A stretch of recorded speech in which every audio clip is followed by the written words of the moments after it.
Livi juara satu lomba menceritakan kisah hidup Santo Ignatius. Selamat. Berikut saya berikan 1-2 catatan untuk pengembangan.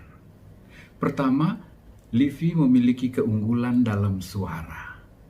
Kau biasa jadi presenter, MC, maka suaramu, intonasi, itu sudah jadi modal yang sangat bagus. Juga untuk penjiwaan dan penghayatan. Gerakan tangan luwes, ya. Perlu dikembangkan, itulah mimik, wajah. Berani juga saat-saat tertentu maju, ya, ke atas. Kalau bicara tentang yang bagus, yang indah, yang mulia, menurun ketika bicara tentang sakit, sedih, pergumulan. Ke kiri atau ke kanan, ya, sesuai dengan isi cerita. Suara bisa lebih jitu lagi, exact, tepat. Kapan bercerita, kapan penegasan, pernyataan Ignatius, doanya, lalu ajakan, himbauan yang mau menyentuh dan mau merubah orang. Harus punya power sehingga orang merasa diajak, didorong untuk membuat apa yang ingin engkau garis bawahi dari kisah tersebut. Dan ingat, bercerita beda dengan menjadi MC. MC berarti Master of Ceremony, pembawa acara. Tapi bercerita Anda harus action, Anda harus menghadirkan kisah nyata itu.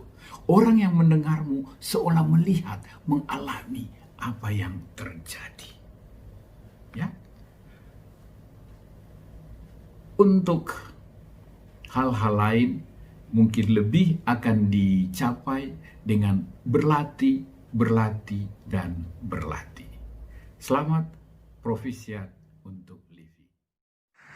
Salam sejahtera bagi kita semua. Perkenalkan, nama saya Livi Pengan, utusan dari Santa Teresa Lisieux. Saat ini saya akan menceritakan kisah hidup Santo Ignatius Loyola, pendiri Serikat Yesus yang terkenal dilahirkan pada tahun 1491. Ia berasal dari keluarga bangsawan Spanyol. Ketika masih kanak-kanak, ia dikirim untuk menjadi abdi di istana raja.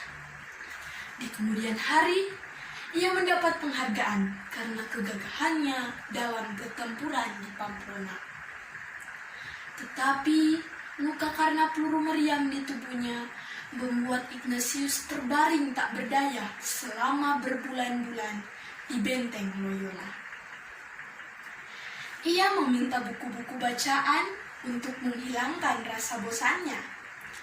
Ia menyukai cerita tentang kepahlawanan. Tetapi di sana hanya tersedia buku-buku tentang kisah hidup Yesus dan para kudus.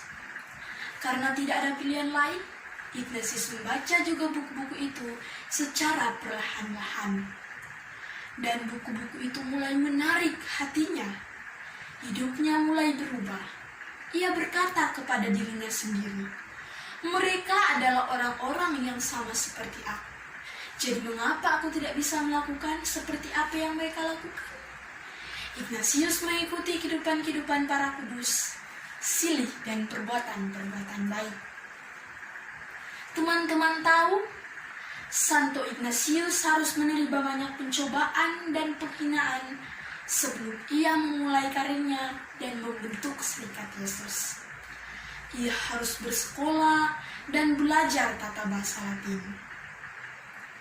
Sebagian besar murid di dalam kelasnya adalah anak-anak, sedangkan Ignatius berusia 33 tahun. Meskipun begitu, Ignatius pergi juga mengikuti pelajaran tersebut, karena ia tahu pengetahuan itu sangat membantu untuk pewartaannya. Dengan sabar dan tawa, Ignatius menerima cemoohan dan ejekan dari teman-teman sekelasnya. sementara waktu, Ignatius mendorong dan mengajar orang-orang untuk berdoa. Tetapi karena kegiatannya itu, Ignatius dicurigai sebagai penyebar bid'ah atau agama sesat dan dipenjarakan untuk sementara waktu. Hal itu tidak menghentikan Ignatius. Seluruh kota tidak akan cukup untuk menampung begitu banyak rantai yang ingin aku kenakan karena cinta kepada Yesus, katanya. Pada usia 43 tahun, Ignatius lulus dari Universitas Paris. Pada tahun 1534, Ignatius bersama 6 orang sahabatnya, yang salah satunya adalah Franciscus Xaverius.